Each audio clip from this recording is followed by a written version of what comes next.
anybody at the Warriors when Draymond Green returned on Martin Luther King Jr. Day when they lost to the Memphis Grizzlies in Memphis. The Warriors had the third best record in the Western Conference from that point on. Does that mean anything to anybody? Is that fool's gold? What was the signature win during that time period? I mean, they beat the Bucks by 35. They beat the Mavericks. Did they beat the No, Draymond wasn't there for the Phoenix Suns on a Saturday night. You beat the Lakers a couple times. That's some good wins. I don't know.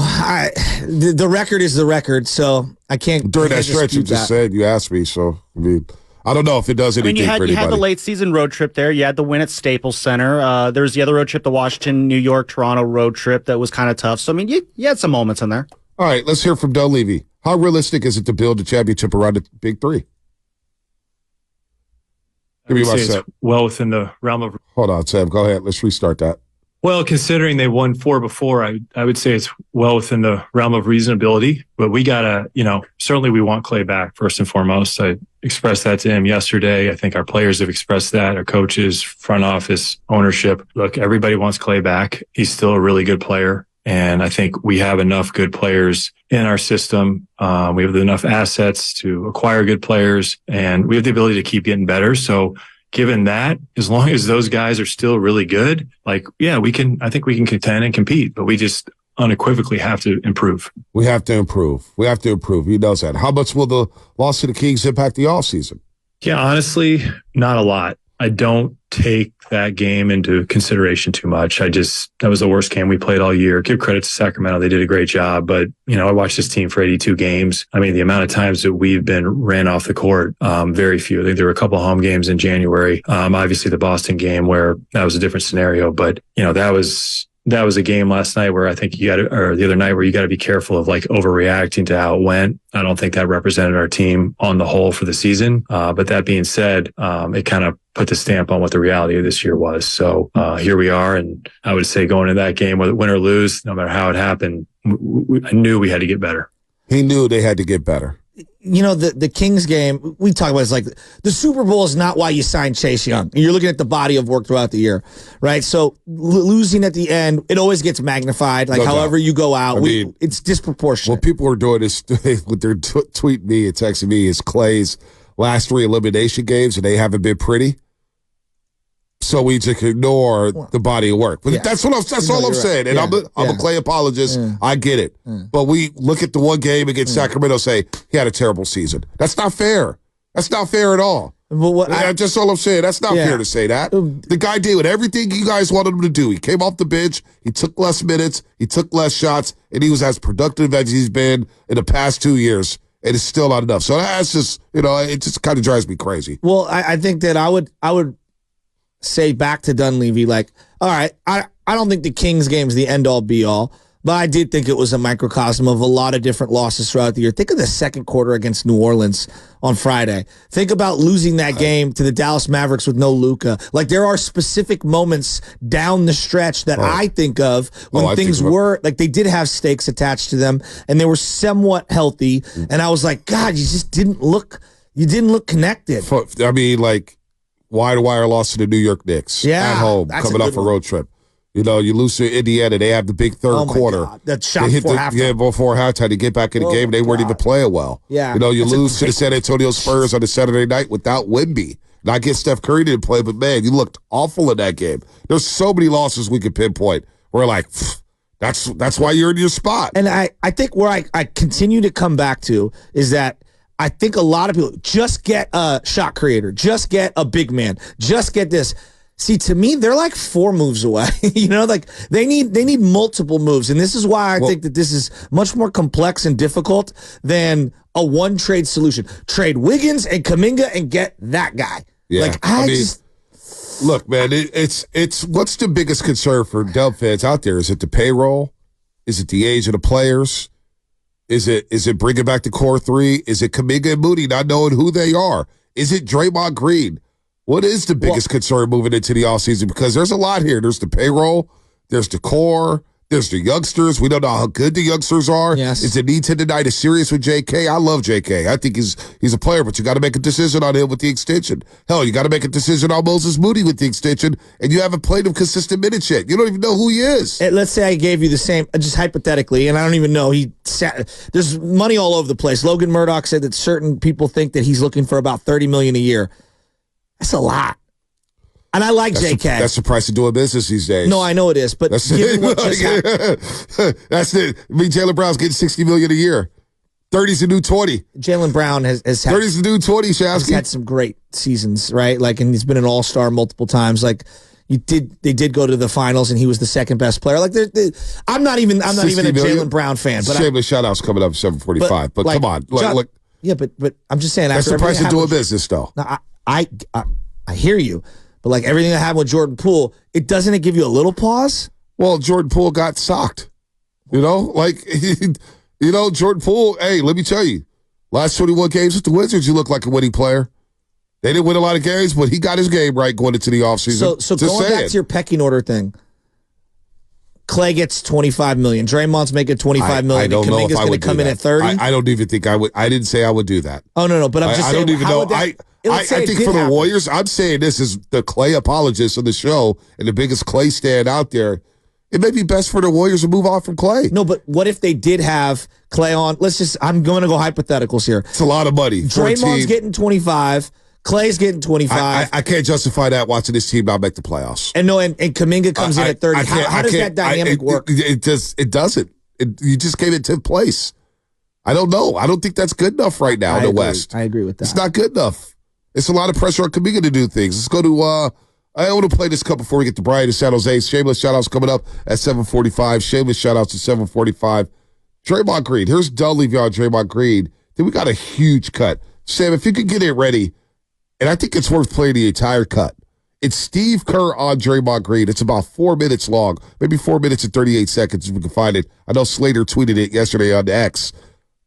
Very, very interesting stuff. But let's hear from Dunleavy on Draymond's future. In terms of having him back, I think very, very high likelihood. I can't imagine a scenario where he's not back. Could be wrong, but man, he's signed up under contract. We value him. He's a core piece of what we do. So fully expect him to be back. I think we won over 60% of the games he played in this year. So you know how meaningful he is to winning, and he'll continue to do so. I think he's in a great place mentally, just evaluating and observing him over the season after the suspension. I think he's learned from it. I think he's better, and we'll continue to work on that stuff and have it on top of mind. But, I think we're in a really good place with him and excited to have him back. So that's Dunleavy. He did add, though, within that 38-second answer, I could be wrong, but I think he'll be back. Could be wrong. I think he'll be back. But he could be wrong. Zach Lowe yesterday, ESPN, wrote an article. And in that article, he's talking about the Warriors' rebuild. And he writes in the middle of the story, they have a decision to make on Draymond Green, whose volatility has worn on several within the organization, sources said. But everyone within the team understands how good Draymond Green is, one of the league's best defenders and an orchestrator of the Golden State motion offense who enjoys rare chemistry with Curry. Finding a team willing to trade significant future assets for Green would be tricky, as he's owed $77 million over the next 3 years. And the rest of the league has watched the chaos of the past 24 months. This is Zach Lowe writing this. Wiggins has 3 years and almost 90 left on his deal, and probably was the most disappointing season. I thought he was the most important player coming into the season, and he was disappointed this year. Andrew Wiggins admitted it. But Draymond Green, it's very interesting because, Shask, I think one thing we can't deny is that he is valuable to this team in terms of winning. They won 60% of the games with him on the floor. That's undeniable, his importance to this basketball team. But it's also undeniable that his own actions hurt this basketball team this season and, heck, last season. So how much do you give and take with that? Is he worth the squeeze now moving forward when he's got $77 million owed to him over the next 3 years? Because, again, he did impact winning. They're a lot better when he's in the lineup. Their best record in the West when he got back from the suspension. Their defense did get better with TJD. But is that a step? Do you need to move off of him because of all the other things? Is now the time to do that? I don't know. I don't know the answer to that. About a year ago, I remember going down the rabbit hole on a Bobby Marks article on The Athletic about the new CBA and how it would affect certain teams and the Warriors in particular. And there was this big conundrum, like Draymond can opt out and become a free agent, and you could lose him for nothing, or you could retain him and then maybe deal him down the line. And just seeing the ramifications of bringing him back, if you just projected out one more year, and at the time we thought Jordan Poole was going to be on the team, you could see they were going to get into this crunch financially where a lot of their assets and draft capital would be stuck in carbonite, frozen, if they brought back Clay at a certain price point that went over that second apron. I personally believe the thing that locked them into the toughest, just the toughest financial was bringing Draymond back, because it puts you right up against it. So now you're losing the CP3 deal for nothing. You're resigned to that. You're not getting anything basically for him for the most part, unless they want to go into that second apron, which I have a hard time feeling it. And you're asking, what does he bring? I've been saying I think it's more bad than good. And I know that people can point to winning. I think he creates a lot of schematic problems on the offensive and defensive end based on whether he's a 4 or a 5. I think he brings a lot of chemistry issues. I just think there's just so much. And then there's this hierarchy. And there's just a lot. And I would have moved off. And I know he's not going to like hearing this or whatever, but I really don't care. I've been a Warrior fan my whole life. I'll be a Warrior fan before him, during his tenure. I'm appreciative. I'm grateful for the things that he's done in a Warrior uniform. But I was ready to turn the page. And it's no disrespect to him. It's just I'm ready to see what else we've got. And I think that he seminally represents more than just the player. I think that the hierarchy and the tolerance level for young players around him is just very difficult. There's a tapestry that you have to tap dance, and I'm ready to move on. I want to talk about the basketball aspect of it, because we know about everything else that has happened with Draymond Green. The basketball aspect of it. When you play two bigs with him, and say it's TJD or it's Kevon Looney, you're essentially playing in the half court with two non-scorers. And when you do that, it really limits your spacing offensively, which hurts Stephen Curry. He's coming off flare screens. You're running a split action. You kind of know, we talk about offenses in NFL, right? They're so predictable. Or hell, we'll keep it basketball. You think about the Houston Rockets with James Harden. They were so predictable because they told you we're either going to shoot threes or try to get layups or get fouled. Yeah, Capella high screen. You don't even have to guard James Harden from 18 feet out because they will not take a mid-range jumper. They became very, very predictable. The Warriors offensively, when Draymond's running that point, and Sacramento sat on it, man. I think the Sacramento game was a microcosm of what the Lakers do and what other teams do. They sag off of Draymond Green and dare him to shoot. And he mentioned it after the Lakers game, with his hips. And Willie had a great breakdown on Warriors pregame live. And it was the mentals with Draymond Green. If he could mentally just say, you know what, I'm going to shoot 8 threes a game. And if I make 4, that's 50%. Well, if I make 3, that's not a bad percentage either. He's got to get more aggressive offensively, and he's got to try to make defenses guard him. Maybe defenses are going to say, we're going to live with Draymond Green beating us. Maybe that's just the way they're going to do it. They're going to give him the Tony Allen treatment. But I think offensively, when he's not aggressive, it hurts this offense. When he's so much more aggressive, it takes this offense to another level. But can he be consistently good offensively? Then you got the back worries.